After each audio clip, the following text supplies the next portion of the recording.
और मरकजी वज़ीर दाखिला अमित शाह ने कहा है कि जम्मू कश्मीर में कामयाब लोकसभा इंतखाबात के इनेकाद से नरेंद्र मोदी हुकूमत की पॉलिसी की तौसीक हो गई है। उन्होंने यकीन दहानी कराई है कि जम्मू कश्मीर में असम्बली इंतखाबात 30 सितंबर से कबल होंगे।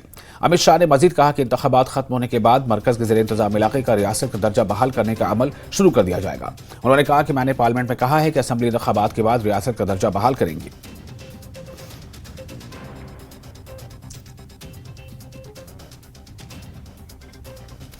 इलेक्शन कमीशन ऑफ इंडिया ने एक बयान में कहा है कि जम्मू कश्मीर ने हिंदुस्तान की इंतखाबी तारीख में पिछले 35 सालों में सबसे ज्यादा वोटर टर्नआउट के साथ एक शानदार छाप छोड़ी है। वादी कश्मीर में 2019 के मुकाबले में इलेक्शन में हिस्सा लेने में 30 पॉइंट का जबरदस्त इजाफा हुआ है। इन इंतखाबात में जम्मू कश्मीर के लोगों की फ़आल शिरकत जम्मू कश्मीर में आने वाले असम्बली इंतखाबात के लिए एक बहुत बड़ा मुस्बत कदम है। जम्मू कश्मीर के लोग जमहूरियत को अपनाते हैं और गवर्नेंस में अपना हिस्सा डालते हैं। आम इंतखाबात में इस बार पूरे यूनियन टेरिटरी के पोलिंग स्टेशनों पर मुश्तरका वोटर टर्नआउट 58.46% रहा है। यह नुमाया शिरकत खित्ते के लोगों के मजबूत जमहूरी रूह और शहरी मसरूफियत का सबूत है।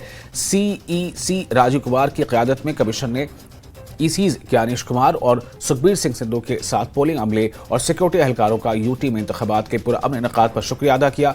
राजीव कुमार ने जम्मू कश्मीर के वोटरों की सताइश करते हुए कहा कि ये कामयाबी 2019 में मुकाबला करने वाले उम्मीदवारों की तादाद में 25% इजाफे के काबिल एतमाद बुनियाद पर है।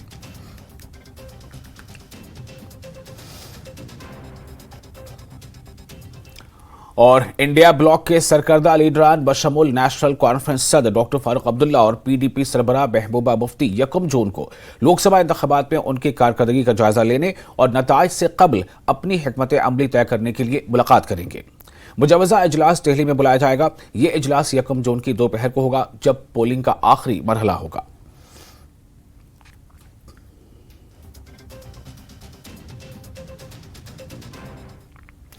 और नेशनल कॉन्फ्रेंस के चीफ तर्जुमान तनवीर सादिक ने वजीर दाखिला अमित शाह के बयान पर रद्द-ए-अमल जाहिर करते हुए कहा है कि लोगों ने दिल्ली की पॉलिसियों के खिलाफ अपना वोट दिया है। तनवीर सादिक ने कहा कि अगर उन्हें इतना ही यकीन था तो वो कश्मीर से बराह रास्त इंतखाब लड़ने के लिए अपने उम्मीदवार यानी BJP ने अपने उम्मीदवार क्यों नहीं उतारे।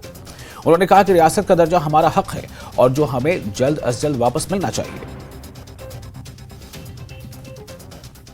आया है जिसमें उन्होंने कहा है कि जो उनकी कश्मीर पॉलिसी है वो सही साबित हुई, जिसके चलते भारी अक्सरियत में यहाँ पे पोलिंग हुई और इवन जो यहाँ पे सेपरेटिस्ट थे उन्होंने भी वोट डाला। किस तरह देख रहे हैं? यहाँ के लोगों ने जो पॉलिसीज़ थी दिल्ली की 2019 के बाद उसके खिलाफ वोट डाला है और वो जून 4 को आपको पता चल जाएगी। क्योंकि अगर वो इतने श्योर थे कि उनकी जो पॉलिसीज़ थी वो लोगों में इतनी लोकप्रिय है तो उनका कोई कैंडिडेट मैदान में क्यों नहीं था, क्यों नहीं उन्हें डायरेक्ट इलेक्शन में अपने कैंडिडेट्स डाले।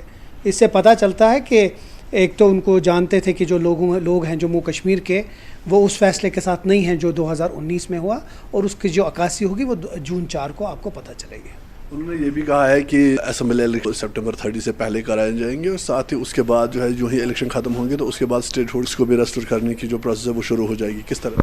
काश जो गवर्नमेंट है दिल्ली में अपनी क्रेडिबिलिटी के लिए उन लोगों ने ये पहले फैसला किया होता कि यहाँ इलेक्शन और स्टेटहुड हो, ना कि सुप्रीम कोर्ट ने ये ऑर्डर देकर इन पे एक प्रेशर डाला कि इमीडिएटली इलेक्शन कमीशन को यहाँ की जो इलेक्शन है वो करानी चाहिए। तो मैं तो इसका तो श्रेय पूरा जाता है सुप्रीम कोर्ट को, जिनने ये सोचा कि यहाँ के जो लोग हैं उनको उनके हुकूक वापस दिए जाए, उनको वो ताकत दी जाए कि वो अपनी इलेक्टेड गवर्नमेंट वापस लाए।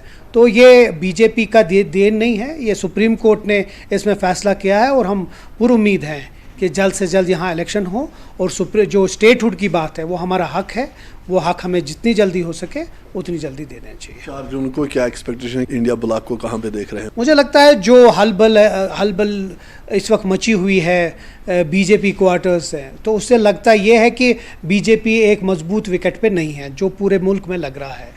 और मुझे लगता है कि इसी तरह के जो उनके बयान आ रहे हैं आजकल उससे पता चलता है कि BJP की जो पोजीशन है वो ठीक नहीं है। जहाँ तक जम्मू कश्मीर का ताल्लुक़ है, मुझे लगता है जो वादी की 3 सीटें हैं और जम्मू की सीटें हैं, मुझे लगता है इस पे जो इंडिया ब्लॉक के जो हमारे हैं वो हम इंशाल्लाह फतेह करेंगे।